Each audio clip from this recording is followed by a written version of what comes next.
Hi everyone, in this video we are going to discuss about Rutherford model of an atom। का इस chapter के starting में हमने देखा था कि एटम के बारे में। एटम ये सबसे छोटा नहीं है, एटम से छोटा भी कुछ है जो सब एटॉमिक पार्टिकल्स है। गाइस, इलेक्ट्रॉन प्रोटॉन्स, इलेक्ट्रॉन की डिस्कवरी हमने देख ली थी, प्रोटॉन्स की डिस्कवरी देख ली थी। उसके बाद हमने देखा था इलेक्ट्रॉन और प्रोटॉन्स को अरेंज कैसे कर रखा है एटम के अंदर, तो वो हमने देखा था एक तो थॉमसन मॉडल के हिसाब से। अब हम देखेंगे गाइस रदरफोर्ड मॉडल के हिसाब से रदरफोर्ड नाम के साइंटिस्ट ने कैसे इलेक्ट्रॉन और प्रोटॉन्स को एटम्स के अंदर अरेंज किया था या फिर एटम का स्ट्रक्चर दिया था। तो उन्होंने एटम का स्ट्रक्चर देने के लिए एक एक्सपेरिमेंट किया था जिसको हम बोलते हैं स्कैटरिंग एक्सपेरिमेंट। तो क्या किया था उन्होंने गाइस, यहाँ पर ना एक ये अल्फा पार्टिकल का सोर्स ले लिया था। ये अल्फा पार्टिकल का सोर्स ले लिया, कुछ भी हो सकता है जो कि रेडिएशन एमिट करे अल्फा पार्टिकल वाली। वो सोर्स अपने पास रेडियम हो सकता है, यूरेनियम हो सकता है। तो सपोज करो यहाँ पर ना हमने रेडियम सोर्स ले लिया और उसको यहाँ पर ये लेड के ब्लॉक में रख रखा है गाइस, ये लेड का ब्लॉक है। अब अल्फा पार्टिकल का सोर्स है तो यहाँ से अल्फा वाली पार्टिकल्स निकलेंगे, रेडिएशंस निकलेंगी। अब रेडिएशंस निकली तो हम यहाँ पर हर डायरेक्शन में रेडिएशंस जा रही थी। जैसे ही हमने ये वाली प्लेट लगा दी तो इस प्लेट को लगाने का काम क्या था कि रेडिएशन एक ही डायरेक्शन में जाए, राइट। तो एक ही डायरेक्शन में रेडिएशंस चली गई। अब आगे रेडिएशन को हमने पास कराया गया इस गोल्ड के फॉइल से, आगे रेडिएशन को पास कराया गोल्ड की फॉइल से। तो यहाँ भी क्वेश्चन बनता है कि गोल्ड का फॉइल ही क्यों हमने लिया है, यहाँ पर और भी किसी मेटल का फॉइल हम ले सकते थे। तो गाइज इसलिए क्योंकि अपने को ना रदरफोर्ड चाहते थे कि उनके एक्सपेरिमेंट में उनको बहुत ही थिन मेटल चाहिए, बहुत ही ज्यादा ना थिन मेटल चाहिए। और सबसे ज्यादा थिन मेटल जो हम बना सकते हैं ना वो गोल्ड का ही है। सबसे ज्यादा थिन प्लेट शीट जो भी बना सकते हैं वो गोल्ड की फॉइल ही हम बना सकते हैं, क्योंकि गोल्ड ही सबसे ज्यादा मेलिएबल है। गोल्ड ही सबसे ज्यादा मेलिएबल है। तो मेलिएबल मतलब ऐसी मेटल की प्रॉपर्टी जिससे कि हम मेटल को थिन शीट्स में कन्वर्ट कर सकते हैं। तो थिन शीट्स में आप गोल्ड को बहुत ज्यादा पतली शीट में कन्वर्ट कर सकते हो और गोल्ड की मेलिएबिलिटी बहुत ही ज्यादा होती है। तो पतली शीट में कन्वर्ट करना मतलब लगभग हम इसको 10⁻⁻6 मीटर से लेके 10⁻⁻8 मीटर तक की गोल्ड फॉइल अपने को चाहिए थी। तो इतनी पतली फॉइल चाहिए थी, इसलिए उन्होंने क्या किया कि भाई गोल्ड का ही मेटल लिया और कोई मेटल नहीं लिया, क्योंकि गोल्ड ही इतना पतला बन सकता है, या फिर हम बोल सकते हैं कि गोल्ड ही ज्यादा मेलिएबल है। सो गाइस यहाँ से गोल्ड मेटल लिया, रेडिएशन आई। अब रेडिएशन, कुछ रेडिएशन ऐसी थी कि भाई सीधे से निकल गई गोल्ड मेटल को। देखो कुछ रेडिएशन ऐसी थी जो कि गोल्ड मेटल से ना इस मेटल से एकदम पास होती हुई निकल गई, इस तरीके से ऐसे पास होती हुई बिल्कुल सीधे से निकल गई। तो ऐसी कितनी रेडिएशन थी गाइस, लगभग हमने ऑब्जर्व किया कि 99% रेडिएशन ऐसी थी जो कि गोल्ड की फॉइल को पास करते हुए आगे निकल गई, बिल्कुल आगे निकल गई। तो हमने या ये भी बोल सकते हैं कि भाई वो अनडिफ्लेक्ट हुई, डिफ्लेक्शन नहीं दिखाया उन्होंने कोई भी, राइट। तो अब देखो 99% गाइस, 99% बहुत ज्यादा है, 99% तो पास ही हो गई। तो कहने का मतलब कि काफी ज्यादा स्पेस एटम के अंदर एम्प्टी है, खाली है। तो यहाँ से अपने को ये पता चला था कि एटम के अंदर most of the space is empty. Atom के अंदर बहुत सारा स्पेस खाली है क्योंकि 99% जो रेडिएशन थी, कितने ज्यादा परसेंट रेडिएशन जो है वो पास आउट हो गई है। तो पास आउट तो कोई चीज तभी होगी ना जब खाली हो, कुछ खाली जगह नजर आए तभी तो कुछ जाके पास होएगा, ठीक। तो यहाँ से ये पता लगा था। अब गाइस ये जो भी हमने ऑब्जर्वेशन ली थी ना वो कहाँ ली थी हमने, यहाँ पर ये ना फोटोग्राफिक प्लेट लगा रखी है, राइट। ये वाली फोटोग्राफिक प्लेट लगा रखी है हमने, और फोटोग्राफिक प्लेट पे हमने ना जिंक सल्फाइड का मटेरियल लगा रखा है। जिंक सल्फाइड का मटेरियल हमने पहले भी देखा था क्यों लगाते हैं, ताकि यहाँ पर जैसे ही रेडिएशन आई इस प्लेट पे टकराएंगी ना, तो टकराते ही ना वो स्किंटिलेशन प्रोड्यूस करेंगी, स्किंटिलेशन फ्लैश प्रोड्यूस करेंगी, मतलब कि आप बोल सकते हो चमक प्रोड्यूस करेंगी वो।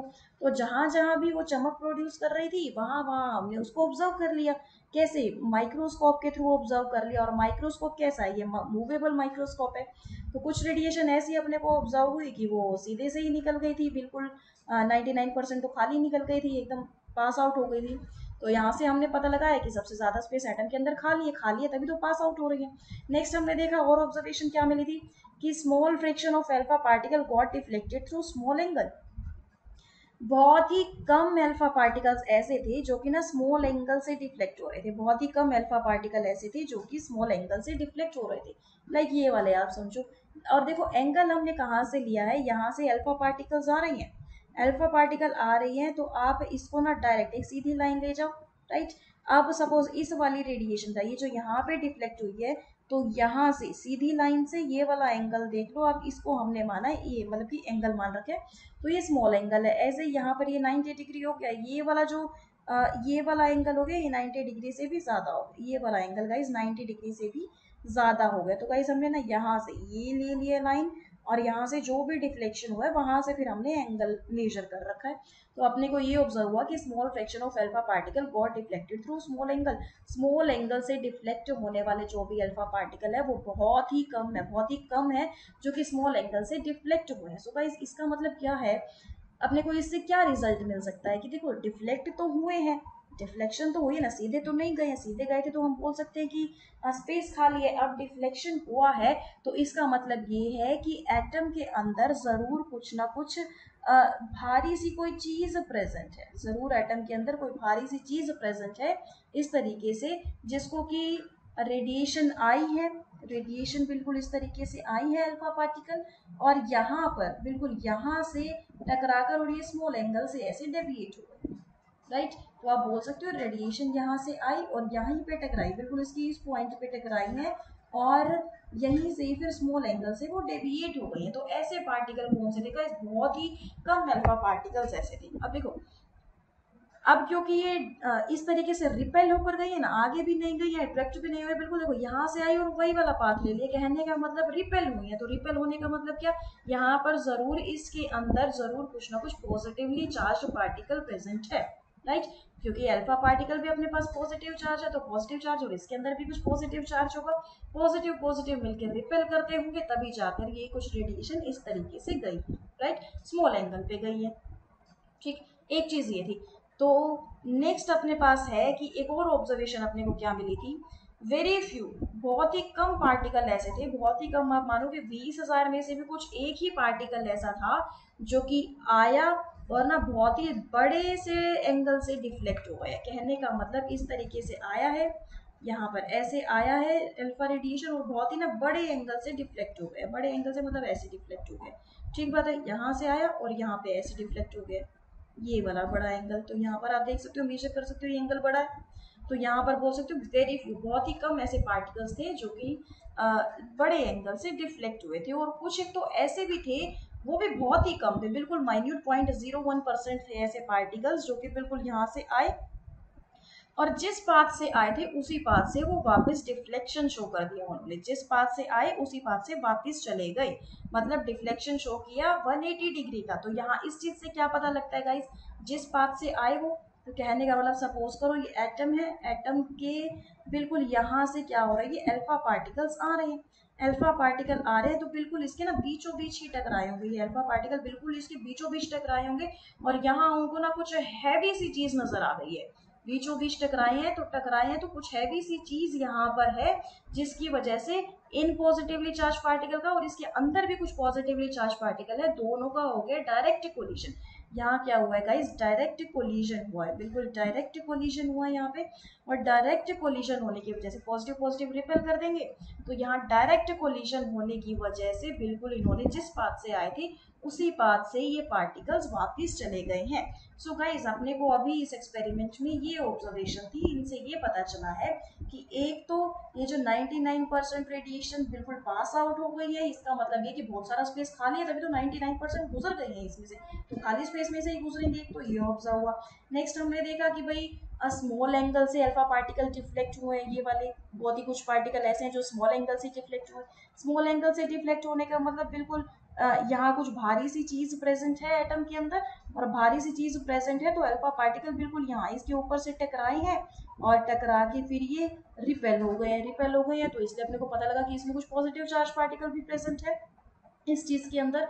तो वो थे बहुत ही कम पार्टिकल, तो बहुत ही ज्यादा कम, वेरी फ्यू पार्टिकल ऐसे थे जिन्होंने लार्ज डिफ्लेक्शन शो कर दिया एटम से टकरा के, और ना ये बहुत ही लार्ज डिफ्लेक्शन शो कर दिया, ऐसे वाले वेरी फ्यू पार्टिकल्स ऐसे थे, और बहुत ही कम लगभग 0.01% पार्टिकल ऐसे थे जो कि बिल्कुल एटम के बीचों बीच टकराए होंगे, बीचों बीच टकराने से उनका मतलब कि डायरेक्ट कोलिजन हो गया, डायरेक्ट कोलिजन हुआ है, पॉजिटिव पॉजिटिव ने रिपेल कर दिया है, तो जैसे ही वो आए थे बिल्कुल वही का वही पाथ उन्होंने ले लिया है। सो गाइस यहाँ से क्या पता चला था, ये एटम के बीच जो भी ये भारी सी चीज है वो क्या है, ये एटम के बीच भारी सी कुछ चीज है। हम बोल सकते हो कि एटम का सारा मास भी इस भारी सी चीज में ही कंसंट्रेट कर रहा है। एटम का सारा जो मास है वो भी इस भारी सी चीज में जरूर कंसंट्रेट कर रहा है।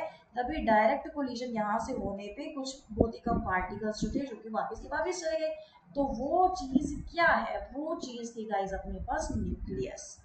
वो चीज थी न्यूक्लियस। तो गाइस न्यूक्लियस जो है वो रदरफोर्ड नाम के साइंटिस्ट ने ही डिस्कवर किया था। थॉमसन ने न्यूक्लियस के बारे में कुछ भी नहीं बताया था। रदरफोर्ड मॉडल ऑफ एटम था जो कि अपने को न्यूक्लियस के बारे में बता पाया था। इसी न्यूक्लियस से ही ये पार्टिकल टकराए हैं और टकराने के बाद ये कुछ ना कुछ डिफ्लेक्शन दिए हैं। स्मॉल डिफ्लेक्शन हुआ तो मतलब न्यूक्लियस की इस साइड से टकरा दी। ज्यादा डिफ्लेक्शन हुआ है और या फिर बिल्कुल वही का वही पाथ पार्टिकल्स ने ले लिया। इसका मतलब ये है कि जो पार्टिकल्स है वो न्यूक्लियस के डायरेक्ट कोलिजन में आए हैं। न्यूक्लियस के साथ उनका डायरेक्ट कोलिजन हुआ है, किसी भारी सी चीज के साथ उनका डायरेक्ट कोलिजन हुआ है, तभी जाके बिल्कुल वैसे का वैसा पाथ उन्होंने ले लिया है। तो हम ये भी बोल सकते हैं कि एटम के अंदर कोई भारी सी चीज बहुत ही छोटे से स्पेस में प्रेजेंट है। छोटे से स्पेस में क्यों? क्योंकि ऐसे बहुत ही कम पार्टिकल्स थे। तो न्यूक्लियर एटम के अंदर बहुत ही भारी सी चीज प्रेजेंट है जो कि छोटे से स्पेस में है, बहुत ही छोटे से स्पेस में है।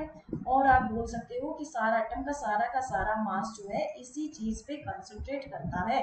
वो चीज क्या है गाइस? न्यूक्लियस है। तो न्यूक्लियस की खोज की थी रदरफोर्ड साइंटिस्ट ने। थॉमसन ने न्यूक्लियस के बारे में कुछ भी नहीं बताया। सो गाइस अब देखते हैं रदरफोर्ड मॉडल के फीचर्स क्या क्या थे। अभी तक हमने जो ऑब्जर्वेशन लिए हैं उनसे क्या क्या फीचर्स निकल के आए हैं। यहाँ से निकल के आया है फर्स्ट पॉइंट है कि भाई entire mass and the positive charge is concentrated in a very small region at the centre of an atom. एक एटम के अंदर सारा का सारा मास या फिर पॉजिटिव चार्ज है वो सिर्फ बहुत ही छोटे से रीजन में सेंटर पे प्रेजेंट है और उसी को ही हमने गाइस बोला है न्यूक्लियस। ये चीज हम पहले ही देख चुके हैं कि एक एटम है, एटम के अंदर बहुत ही छोटे से रीजन में एक भारी सी चीज प्रेजेंट है जिसपे जो कि पॉजिटिवली चार्ज भी है और सारा का सारा मास इसी चीज पे कंसंट्रेट कर रहा है। तो ये चीज क्या है गाइस? न्यूक्लियस। ये हम पहले ही देख चुके हैं। सो गाइस और देखो ये जो न्यूक्लियस है ना, और अपने को ऑब्जर्वेशन क्या मिली है इसी न्यूक्लियस के बारे में अपने को देखने को मिला है कि ये जो न्यूक्लियस है इसकी वॉल्यूम बहुत ही कम है। इस न्यूक्लियस की जो वॉल्यूम है वो बहुत ही कम है, या फिर आप बोल सकते हो कि न्यूक्लियस की वॉल्यूम नेग्लिजिबल है as compare to nucleus of atom. इस न्यूक्लियस की वॉल्यूम नेग्लिजिबल है इस एटम की वॉल्यूम के कंपेयर। राइट, न्यूक्लियस की वॉल्यूम नेग्लिजिबल है एटम की वॉल्यूम के कंपेयर में, क्योंकि बहुत ही छोटा है तो इसने वॉल्यूम भी बहुत ही कम ऑक्यूपाई कर रखी है। ठीक बात है। नेक्स्ट है कि भाई इसकी जो रेडियस है, न्यूक्लियस की जो भी रेडियस है, इसको एक्सरे एक्सपेरिमेंट से अपने को पता लगाएगा। इस एक्सरे एक्सपेरिमेंट से पता लगा है कि इस न्यूक्लियस की जो रेडियस है वो लगभग 10 की पावर माइनस का 15 मीटर है।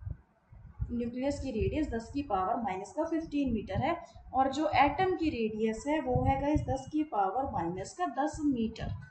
तो गाइस 10 की पावर माइनस का 10 मीटर एटम की रेडियस है और 10 की पावर माइनस का 15 मीटर उससे कम हो गया, तो ये है गाइस न्यूक्लियस की रेडियस। तो यहाँ से भी हम देख सकते हैं कि न्यूक्लियस बहुत ही छोटा है एटम के कंपेयर में। तो इस डिफरेंस को हम कैसे विजुअलाइज कर सकते हैं? आप ऐसा मान सकते हो कि सपोज करो अपने पास ना एक क्रिकेट बॉल है। अगर ये क्रिकेट बॉल को ना आप न्यूक्लियस मान लो, ये क्रिकेट बॉल को आप अगर न्यूक्लियस मान लो तो अब 5 किलोमीटर तक की जो डिस्टेंस होगी ना, 5 किलोमीटर गाइस, 5 किलोमीटर तक की जो डिस्टेंस होगी उसको आप एटम की रेडियस मान सकते हो। अगर आप एक क्रिकेट बॉल को न्यूक्लियस मान रहे हो, क्रिकेट बॉल को अगर आप एक न्यूक्लियस मान रहे हो तो लगभग 5 किलोमीटर तक की डिस्टेंस को आप एटम की रेडियस मान सकते हो। इतना छोटा है ये न्यूक्लियस एटम के कंपेयर में।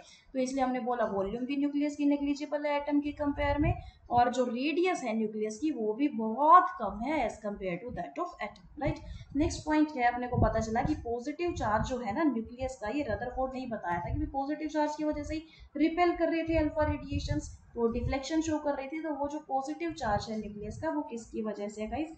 ये प्रोटॉन नाम के पार्टिकल्स है जिनकी वजह से उनका पॉजिटिव चार्ज है। और हम ये भी बोल सकते हैं कि न्यूक्लियस के अंदर जो पॉजिटिव चार्ज है वो हर एटम के लिए अपना अपना अलग अलग होता है। It is different for different atoms. Next point है mass of the nucleus is due to proton. ये भी अपने को रदरफोर्ड साइंटिस्ट ने ही बता दिया था कि इस न्यूक्लियस का जो मास है ना, एक तो प्रोटॉन की वजह से, और कुछ और भी न्यूट्रल पार्टिकल्स हैं। ऑब्जर्वेशन के थ्रू अपने को पता चला था, एक तो प्रोटॉन की वजह से भी न्यूक्लियस का मास है और कुछ और भी न्यूट्रल पार्टिकल्स है जिनकी वजह से न्यूक्लियस का मास है। कहने का मतलब न्यूक्लियस का मास एक तो प्रोटॉन की वजह से है और कुछ और न्यूट्रल पार्टिकल्स की वजह से, मतलब एक तो प्रोटॉन की वजह से और कुछ और न्यूट्रल पार्टिकल्स जो है वो न्यूट्रॉन है। गाइस इसकी डिस्कवरी हम अभी देखेंगे नेक्स्ट लेक्चर में, न्यूट्रॉन कैसे डिस्कवर हुए थे। तो न्यूक्लियस का मास इसकी वजह से भी है और इसकी वजह से भी है, यही इन दोनों को ही हम मिलाकर बोल देते हैं गाइस न्यूक्लियॉन्स। इन दोनों को ही कलेक्टिवली हम बोल देते हैं न्यूक्लियॉन्स। तो यही न्यूट्रल पार्टिकल डिस्कवर जो किए थे ना, ये चैडविक नाम के साइंटिस्ट ने किए थे। इसको आगे देखेंगे, फिलहाल अपने को ये देखना है कि न्यूक्लियस का जो मास है वो इसकी वजह से भी है और इसकी वजह से। ये न्यूट्रल, इन पे कोई चार्ज नहीं है, इन पे पॉजिटिव चार्ज है प्रोटॉन्स के ऊपर, तो दोनों की वजह से न्यूक्लियस का मास है। राइट, नेक्स्ट है कि भाई nucleus surrounded by negatively charged electron. Nucleus है पॉजिटिवली चार्ज है, ओवरऑल यहाँ पे न्यूक्लियस के ऊपर पॉजिटिव चार्ज है। न्यूक्लियस के अंदर प्रोटॉन है और न्यूट्रॉन है, तो प्रोटॉन पे पॉजिटिव चार्ज, न्यूट्रॉन पे कोई चार्ज नहीं, तो न्यूक्लियस पॉजिटिव चार्ज है। तो पॉजिटिव चार्ज है और जो नेगेटिवली चार्ज एटम है वो इसके अराउंड है। मतलब सपोज ये न्यूक्लियस है तो उसके पास पॉजिटिव चार्ज है और नेगेटिवली चार्ज वाले ये ले लो इलेक्ट्रॉन्स, ये इसके आसपास घिरे हुए हैं। ठीक, तो बोल दिया पॉजिटिव चार्ज ये नेगेटिव, मतलब कि एटम, इन्होंने भी बोल दिया कि एटम जो है वो इलेक्ट्रिकली न्यूट्रल है, इलेक्ट्रिकली एटम न्यूट्रल है, यहाँ से बता दिया था उन्होंने।